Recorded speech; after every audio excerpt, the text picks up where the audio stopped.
Train your mind to stay calm in any situation. Let me ask you something uncomfortable. When was the last time a stranger on the internet hijacked your mood? One post. One comment. One look. One tone in a message. And suddenly your chest is tight, your jaw is clenched, and your mind is rehearsing an argument you'll never win. Here's the part nobody wants to admit.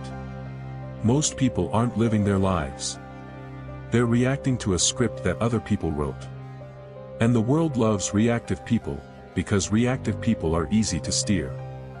They buy what they're told, fear what they're shown, and fight whoever is pointed at. In this episode, I'm giving you 10 unbreakable mental rules to stay calm in any situation. At work, in conflict, in traffic, online, in family tension, in high-stakes decisions. This isn't think positive. This is mental conditioning. And stay with me until the end. Because I'm going to reveal the one hidden habit that makes even disciplined people lose their calm, quietly, without realizing they're being manipulated. We're living in an age where calm looks rare, because calm has become expensive. Not financially. Mentally. The modern world is engineered to keep you stimulated. Notifications, outrage headlines, endless opinions, constant comparison. People don't speak to understand. They speak to win. They don't share to connect. They share to perform. You can feel it everywhere. In the workplace, where urgency is worshipped and burnout is worn like a badge. In relationships, where people demand communication, but punish honesty. On social media, where the loudest emotions get the most reward. Stoicism isn't a dusty philosophy for textbooks. It's a weapon for this environment. A way to stay clear when everyone else is foggy. A way to stay steady when everyone else is shaking.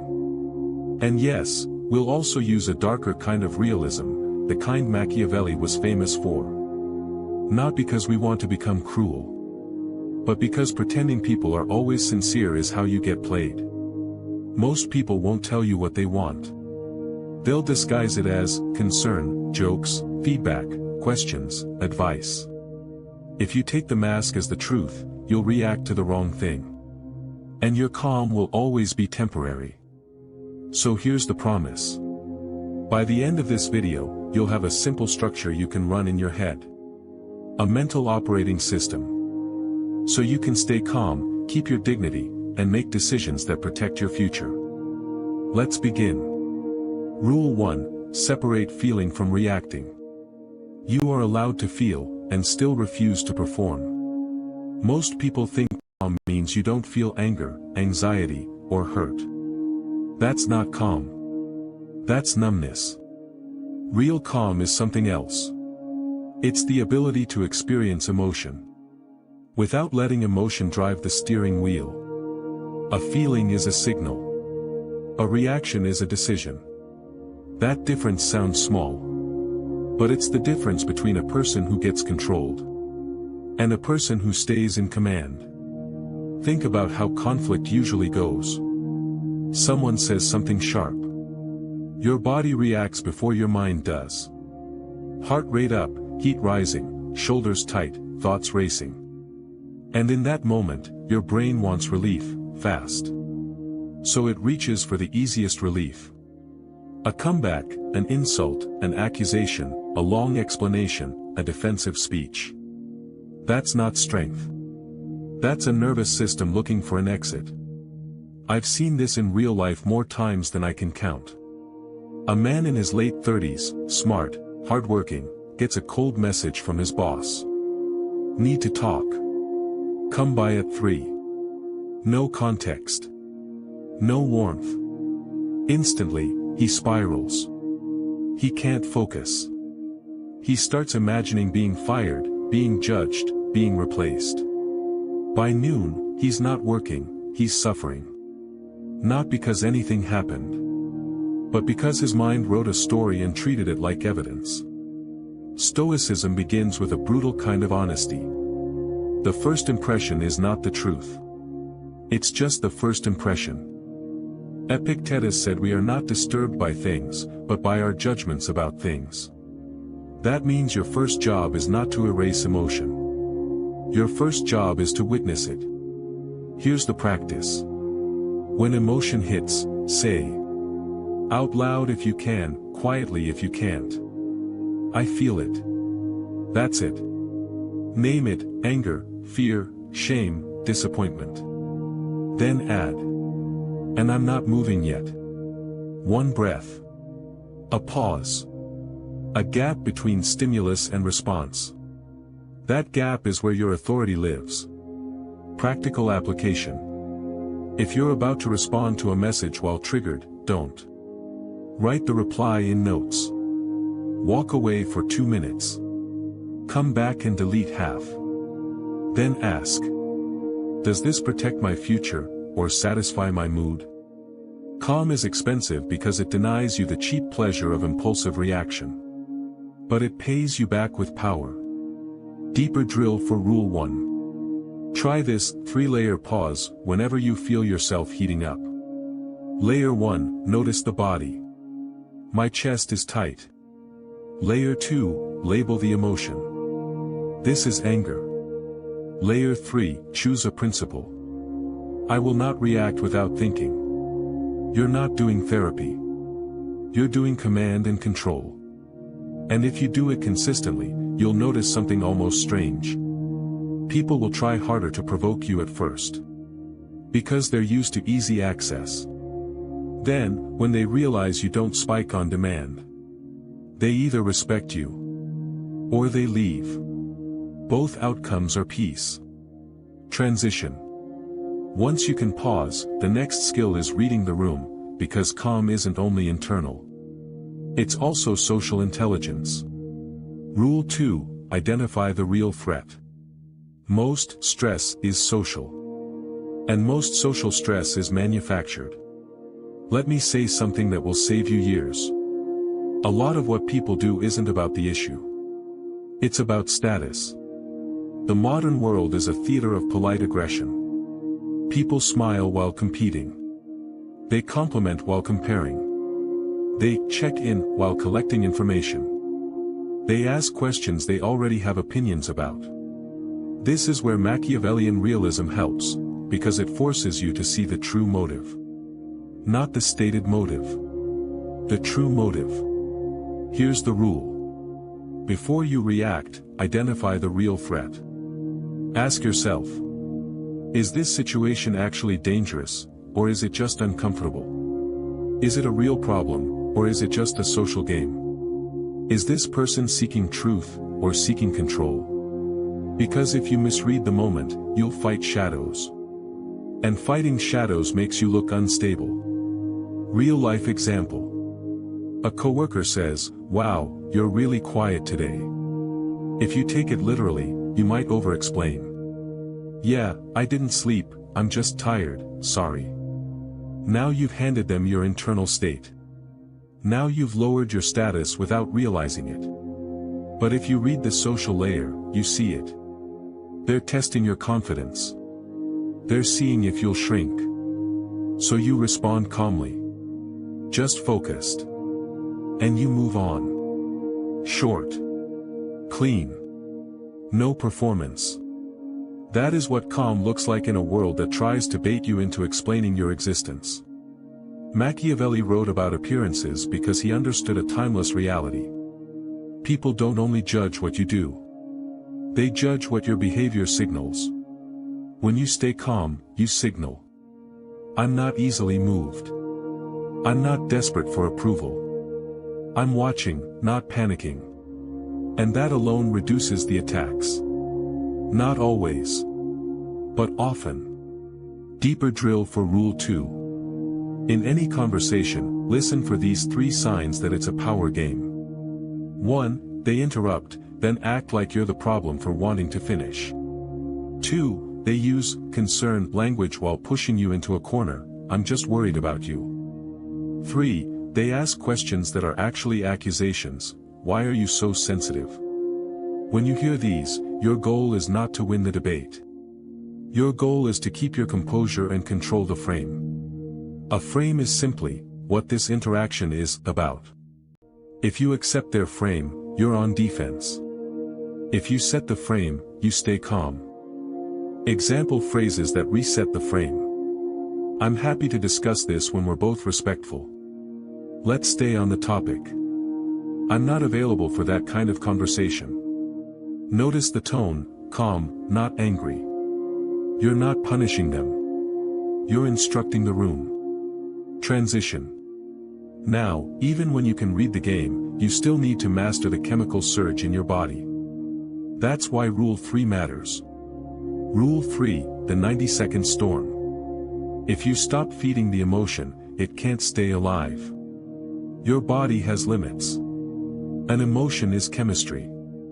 It spikes, and it falls. But most people keep it alive with thinking. They replay the insult. They build a case. They argue in their head. They predict betrayal. They write a whole tragedy. And then wonder why they can't relax. So here's a rule that feels too simple until you actually do it. When you get triggered, give yourself 90 seconds. No action. No message. No call. No scrolling. No fixing. Just breathing. Feel it as sensation, not as story. Where is it? Chest. Throat. Stomach. Jaw. Is it hot, cold, tight, vibrating? Now breathe out longer than you breathe in. Slowly. Like you're lowering a weapon. Say. This is a wave. I don't have to drown. Here's why this works. When you refuse to act, you interrupt the loop. When you refuse to narrate, you starve the emotion. And after 90 seconds, you'll notice something. The intensity drops. Not because the problem is solved, but because your body stops being flooded. This is how you become calm in chaos. You train your nervous system to stay online. Real-life scenario. You're driving. Someone cuts you off. Your immediate reaction is rage. You want to chase them. You want to honk. You want to prove something. But what are you proving? That your ego is easy to trigger. So you do the 90-second rule. You grip the wheel, breathe, and let the moment pass. And suddenly you realize. You didn't avoid conflict because you were weak. You avoided it because you were intelligent. Deeper drill for Rule 3. If 90 seconds feels impossible, start with 30. The goal is not to become a monk. The goal is to teach your body, we don't panic. Use a physical anchor. Press your tongue gently to the roof of your mouth. Or relax your hands. Or drop your shoulders. Your body posture tells your brain whether it's safe. And here's a mistake that keeps people stuck. They treat calm like something that should arrive fully formed. It doesn't. It arrives like fitness. A little today. A little tomorrow. You don't become unshakable by understanding. You become unshakable by repetition. Transition. And repetition starts the moment you wake up, because your morning is your training ground. Rule 4, control the first 5 minutes of your day. If you start your day in reaction, you'll spend the day recovering. Most people wake up and immediately ingest chaos. Phone. News. Inbox. Social media. Within minutes, they've absorbed fear, comparison, urgency, and somebody else's opinion. Then they say, I don't know why I feel anxious. You do know. You just don't want to admit you volunteered for it. Here's the rule. Your first 5 minutes belong to you. Not to the world. Because that first window is when your mind is most programmable. Half awake, half open. So you build a gate. Simple ritual. Feet on the floor. 1 glass of water. 3 slow breaths. Then ask 3 questions. 1. What is within my control today? 2. What will try to provoke me today? 3. Who do I choose to be when it happens? Write one sentence. Today I will not react to ______ dot. Or, today I will stay calm when ______ dot. That's not motivational. That's instruction. You're giving your mind a job. Real life example. If you're a parent, you know mornings can be chaos. Kids moving slow, spilled cereal, last-minute drama. If you wake up already tense, you'll snap. But if you wake up with a gate, even 5 minutes, you walk into the noise with a steadier nervous system. You're not trying to be perfect. You're trying to be deliberate. Deeper drill for Rule 4. If you have a stressful job, your inbox will try to own you. So create a rule: no inbox for the first 20 minutes. Use that time to decide your priorities before someone else decides them for you. A simple question that cuts anxiety. What is the next best step? Not the whole plan. Not 10 steps ahead. Just the next best step. Calm lives in the next step. And if you work with people who create urgency to feel important, remember this. Urgency is often insecurity in a suit. You can be fast without being frantic. You can be serious without being panicked. Transition. Once your morning is protected, you start building capacity. Capacity is Rule 5. Rule 5, practice discomfort on purpose. If you only feel calm when life is comfortable, you don't have calm. You have a fragile environment. This is where Stoicism becomes real. Not in quotes. In training. The world is full of people who can stay calm. As long as nobody challenges them, criticizes them, delays them, disrespects them, or ignores them. That's not calm. That's conditional peace. Stoicism teaches voluntary hardship for a reason. Because discomfort reveals where you're weak. And then gives you a place to strengthen. So you train discomfort in small doses. Not because you love suffering. Because you love freedom. Examples. Take a cold shower for 30 seconds. Go for a walk without music. Sit in silence for 10 minutes. Leave your phone in another room. Eat simple food for a day. Do the hard task first. And here's a powerful one for modern life. Delay your response. When someone texts you, you don't have to answer instantly. That urgency you feel, that's not love. That's dependency. That's the nervous system begging for resolution. So you practice waiting. You let the urge rise. You let it pass. You prove to yourself, I can tolerate uncertainty. In Machiavellian terms, here's what you're doing.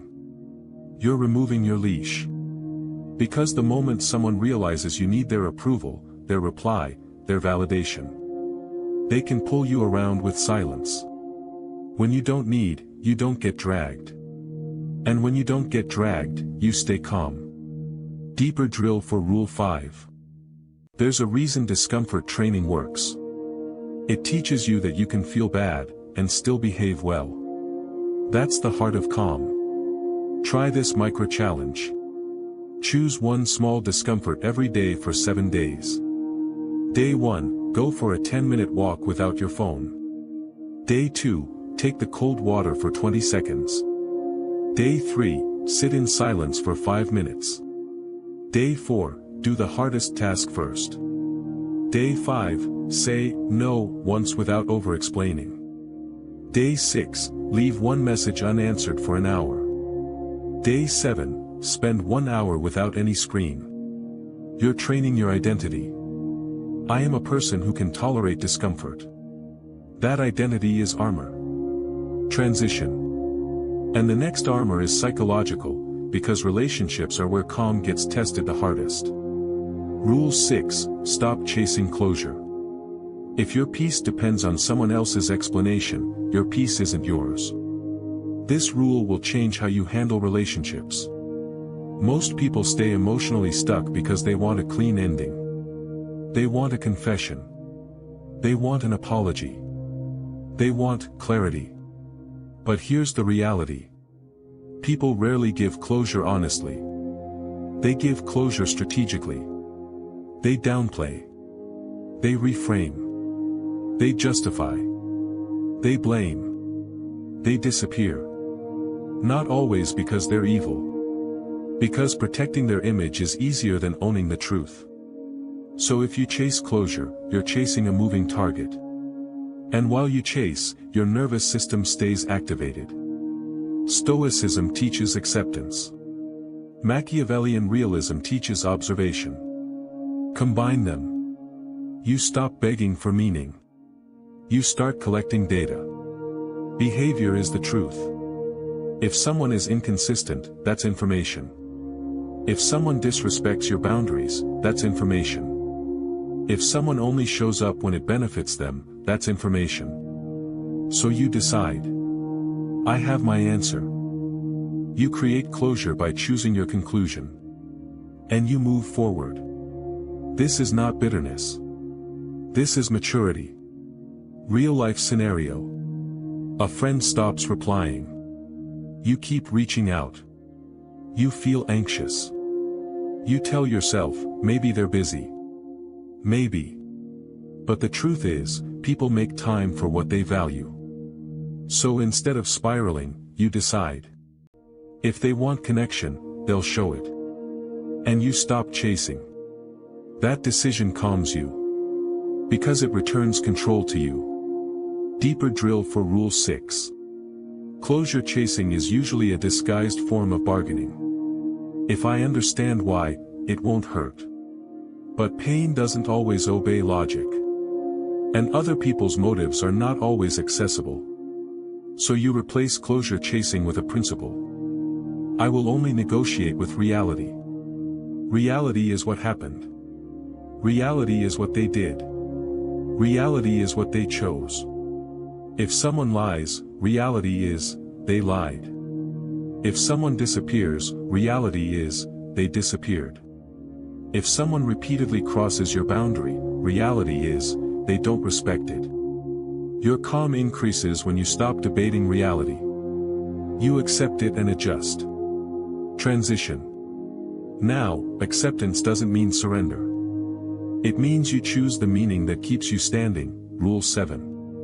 Rule 7, choose your frame in real time. Your mind will label events. If you don't choose the label, it will choose fear. The same event can destroy one person and refine another. That's not luck. That's meaning. When something goes wrong, your brain asks, what does this mean? If you answer, this is a disaster, your body will react like it's a disaster. If you answer, this is training, your body stays more functional. So you choose the frame on purpose. Try these frames. This is not personal, it's human. This is a test of my discipline. This is feedback I can use. This is an obstacle I can turn into advantage. Marcus Aurelius didn't become calm because life was gentle. He became calm because he practiced reframing reality without denying reality. Real-life example. You make a mistake at work. You feel shame. You think, I'm done. I look stupid. That frame turns a mistake into an identity. An identity-based shame destroys calm. So instead you frame it. I made an error. I will correct it. I will learn. Now the mistake is a moment, not a verdict. That's calm. Not pretending. Choosing a frame that keeps you capable. Deeper drill for Rule 7. Here's a frame that instantly reduces anxiety. This is information. Not, this is a threat. Information is usable. Threat feels overwhelming. Example. Your partner is distant. Instead of, they don't love me, you frame it as, this is information. Something has changed. I can respond cleanly. Your boss is harsh. Instead of, I'm doomed, you frame it, This is information about their style and priorities. I will adapt strategically. A calm mind is a mind that treats life like data, not like doom. Transition. And once your frame is strong, you need speech discipline, because words leak power. Rule 8, speak less when you're emotional. In conflict, words are currency. Spend them carefully. When people get triggered, they talk more. They explain more. They justify more. They plead more. And every extra word is an opportunity to lose control. So here's the rule. When emotion rises, reduce your language. Slow down. Breathe. Answer with fewer sentences. Not because you're afraid. Because you're disciplined. Here are 3 high-status phrases that save you. Let me think about that. I hear you. I'll get back to you. That's it. You don't need to win every conversation. You need to protect your future. Real-life scenario. You're in an argument with your partner. They say something unfair. You want to defend yourself. You want to list every time they did something similar. If you do, you'll turn a moment into a war. So you pause and say, I'm not going to speak while I'm heated. Give me a minute. That one sentence can stop a fight from becoming a rupture. Calm people don't prove. They choose. Deeper drill for Rule 8. When you're emotional, your IQ drops. That's not an insult. It's biology. So your rule becomes: no important conversations while I'm flooded. If someone presses you, repeat a calm boundary like a broken record. I'm not discussing this right now. I'm not discussing this right now. I'm not discussing this right now. No anger. No justification. The repetition is the message. This is how you stop being dragged into verbal traps. Transition. Finally, your calm depends on what you consume, Rule 9, and how you execute, Rule 10. Rule 9, limit exposure to chaos. You cannot feed your mind noise and expect silence. Calm isn't only inner work. It's environmental discipline. If you surround yourself with drama, your mind learns drama. If you consume outrage daily, your mind becomes an outrage machine. If you live in constant stimulation, stillness will feel like anxiety. So you cut the supply. Unfollow what poisons you. Mute what provokes you. Limit news to a small window. Stop reading comments when your mood is fragile. Stop arguing with strangers online like your dignity is up for vote. In Machiavellian terms, you don't enter a battlefield unarmed. And you don't enter a chaotic feed without armor. Real-life application. Choose 2 no-chaos zones in your day. 1 in the morning. 1 at night. Morning, no news, no social media, no inbox for the first 30 minutes. Night, no arguments, no heated content, no doom scrolling for the last 30 minutes. If you do this for 7 days, your baseline calm will rise. Not because life changes, but because your nervous system stops being assaulted. Deeper drill for Rule 9. Do an input audit for 48 hours. Notice what spikes you. Political outrage. Relationship content that triggers insecurity. Work gossip. Doom headlines. Comment sections. Then remove one source. Just one. You'll feel withdrawal. That's how you know it was addictive. And once you cut it, you'll hear your own mind again. Rule 10, think cold, act clean. True intelligence is staying rational when the room is hot. This is the rule that turns calm into authority. Calm is not a vibe. It's a behavior under pressure. So when a high-stakes moment hits, an accusation, a crisis, a negotiation, do this sequence. First, slow your body. Relax your jaw. Drop your shoulders. Breathe out longer than in. Second, ask one question. What does the disciplined version of me do next? Third, act clean. No revenge. No emotional dumping. No dramatic exit. No begging. No long speeches. Just a clear, controlled action. Sometimes the clean action is silence. Sometimes it's a boundary. Sometimes it's walking away. Sometimes it's a single sentence that ends the game. This is what people mistake for cold. It's not cold. It's command. Deeper drill for Rule 10. In high-stakes moments, use this three-part script. 1. I understand. 2. Here's what I can do. 3. Here's what I won't do. Example. I understand this is frustrating. Here's what I can do by Friday. Here's what I won't do, rush and deliver something sloppy. Clean. Calm. Controlled. That is authority. The open loop, the hidden habit that breaks calm people. Here's the habit that breaks even disciplined people. They confuse peace with approval. They stay calm on the outside. But inside they're still trying to be understood by people who are committed to misunderstanding them. They stay calm. But they keep explaining themselves to someone who enjoys watching them squirm. They stay calm. But they keep giving access to people who disrespect them. That's not calm. That's self-betrayal with polite language. Real calm includes boundaries. Real calm includes choosing who gets your energy. Real calm includes walking away without narrating the entire story. If you want peace, stop auditioning. Stop asking the world to validate your dignity. Act like it's already yours.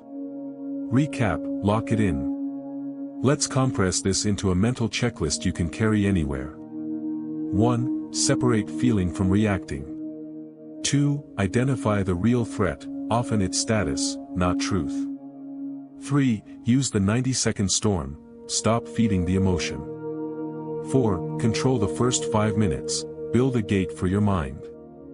5. Practice discomfort, train freedom and tolerance. 6. Stop chasing closure, create it from behavior. 7. Choose your frame, meaning creates emotion. 8. Speak less under pressure, short answers end games. 9. Limit exposure to chaos, protect your nervous system. 10. Think cold, act clean, authority is control. This isn't about becoming a robot. It's about becoming dependable to yourself. Because the world will always offer you reasons to react. Unfair people, disrespect, pressure, uncertainty, noise. You don't need a quieter world. You need a quieter mind inside the noise. CTA, simple, natural, direct. Now I want you to do something practical. Pick one rule from this video. Just one. Practice it today in a real situation. Then come back and add the next. And tell me in the comments. Which one is hardest for you? Reacting in the moment. Over-explaining. Or staying calm when you feel disrespected? If you want more episodes like this, real, practical, and built for modern pressure, subscribe to Silent Authority. They're seeking a reaction. Because reactions are entertainment. Run the system. Rule 2, name the game. This is bait. Not conversation. Rule 3, 90 seconds. Let the first urge pass. Rule 9, limit exposure. You don't owe your peace to strangers. Delete, mute, block, move on. That is not weakness. That is authority. And remember, arguing online is like wrestling in a pit of mud. Even if you win, you still end up dirty. Scenario 4, the family button. Family knows your weak spots. They know which words trigger the childhood version of you. A parent says, "You're too sensitive." A sibling says, "You always think you're better than us." An aunt asks, "So when are you going to finally settle down?" These aren't questions. These are social controls disguised as curiosity. Run the system. Rule 2, identify the real threat. The threat is not the words. The threat is the old identity they're trying to pull you back into.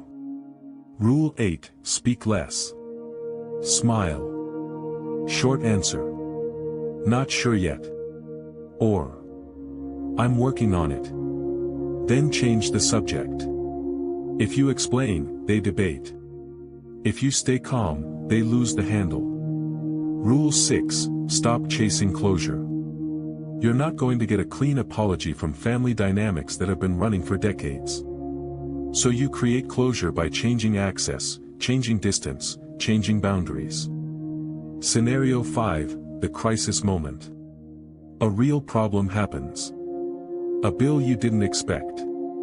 A medical scare. A layoff rumor. A kid in trouble at school. A sudden conflict. This is where philosophy becomes practical. Because panic doesn't solve problems. Panic spends energy you need for action. Run the system. Rule 10 first, think cold, act clean. What is the next best step?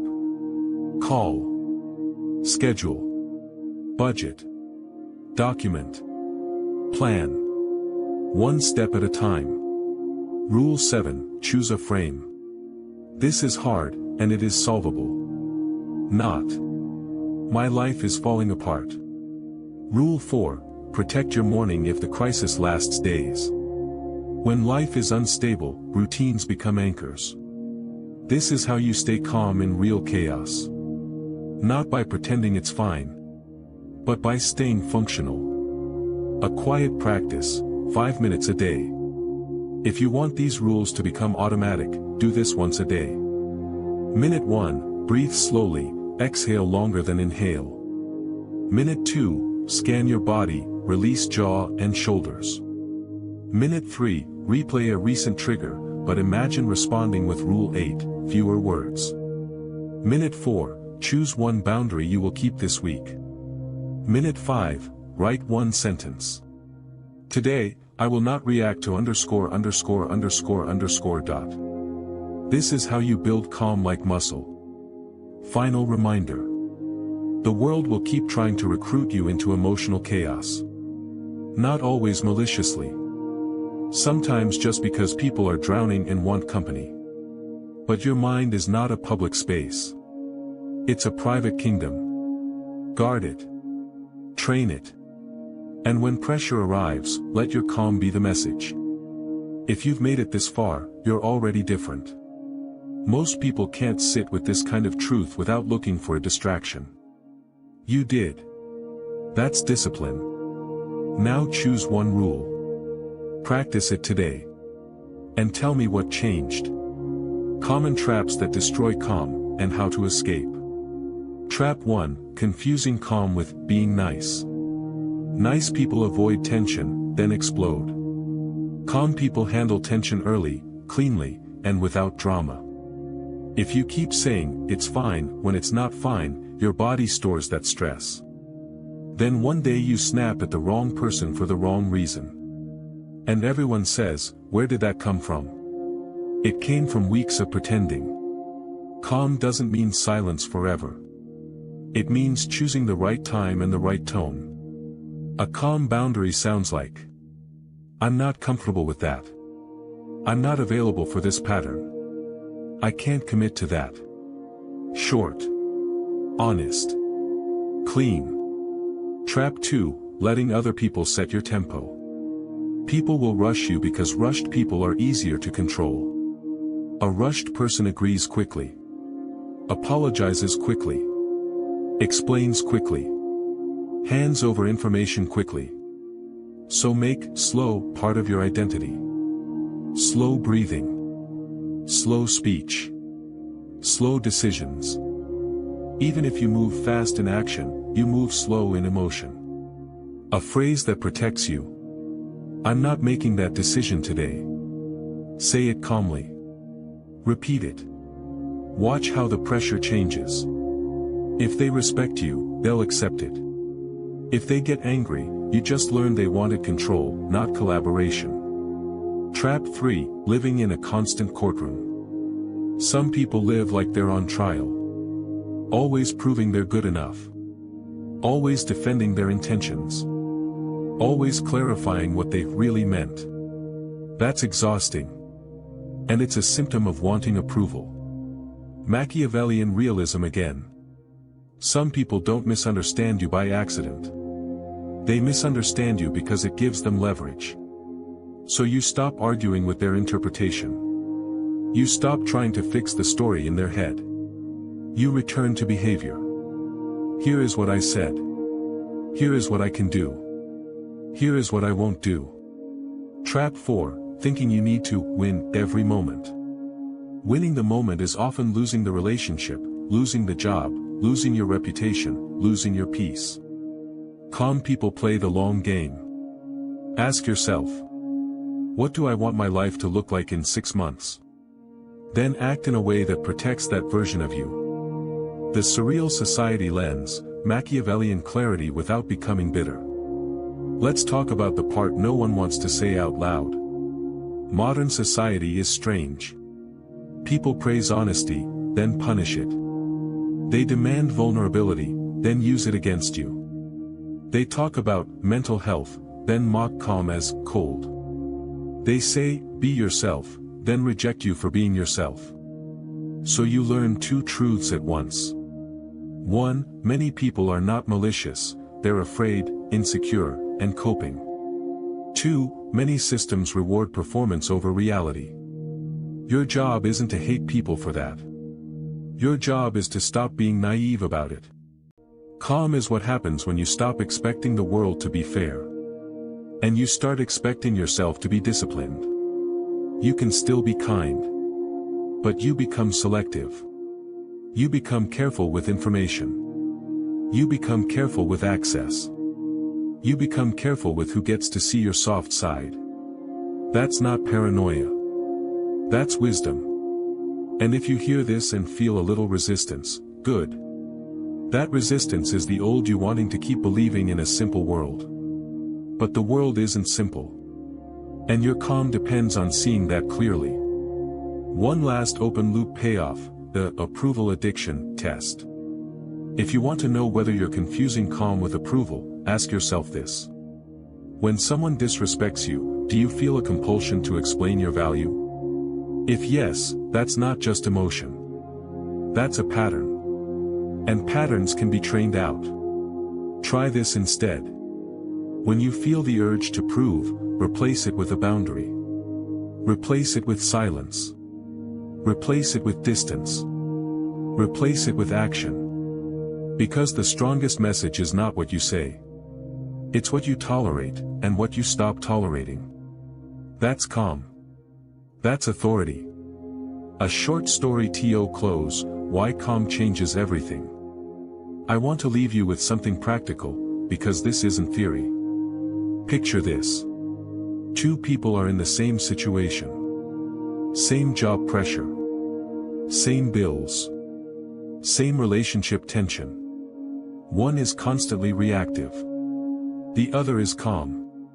The reactive person wakes up already behind. They scroll, they compare, they panic. They rush into the day with a nervous system already burning. At work, a small criticism feels like an attack. They defend. They explain. They overtalk. By the time they get home, they're depleted. And when their family needs patience, they have none left. So they snap, then feel guilty, then promise to do better. Without changing the system that created the reaction. The calm person has pressure too. But they start with a gate.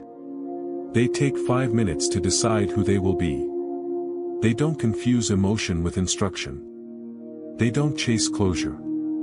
They don't argue with bait. They move slowly on the inside, even when life moves fast on the outside. And because of that, they have energy left. They can think. They can choose. They can build. That's the difference. Calm isn't only about feeling good. Calm is about staying capable. And capability is what protects you when life gets real. Your one-day challenge. Before you leave, take this one-day challenge. Today, in the first moment you feel provoked, do only 2 things. 1. Breathe out slowly.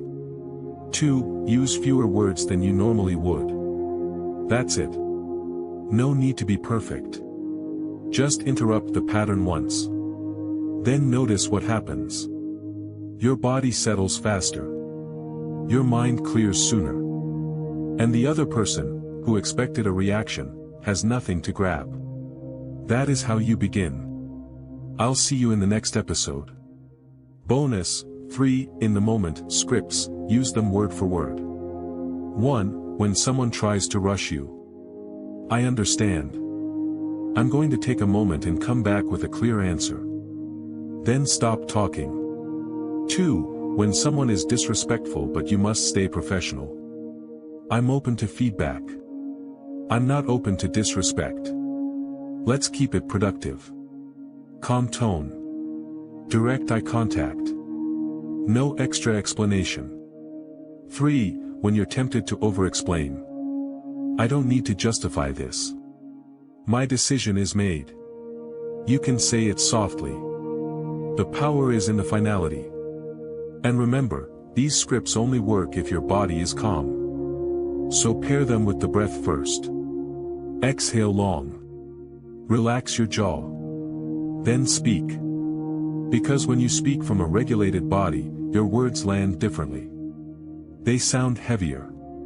They sound certain. They sound like you're not asking for permission.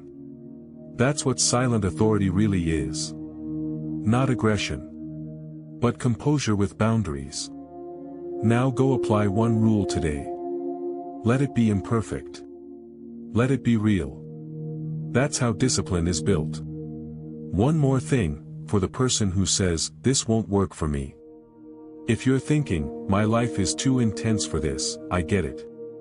You're juggling responsibilities, deadlines, maybe a family, maybe financial pressure, maybe a job that demands you always be on. That's exactly why you can't afford to be reactive. These rules aren't for calm days. They're for high-pressure days. They're for the moments when you're tired and still have to choose your behavior. And the first time you use even one of these rules successfully, you'll feel it. Not relief like entertainment. But relief like control returning to your hands. That's the feeling we're building. Leave them with a standard. Your calm is your standard. Not a mood. Not a personality trait. A standard. You don't have to announce it. You don't have to prove it. You demonstrate it by what you refuse to do. Refuse to react. Refuse to beg. Refuse to perform. Refuse to surrender your mind to noise. That's how you become the person who can handle anything. Quietly. And when you mess up, and you will sometimes, don't shame yourself. Reset. Breathe. Return to the rule. Progress is built by returning, not by pretending you never fell off.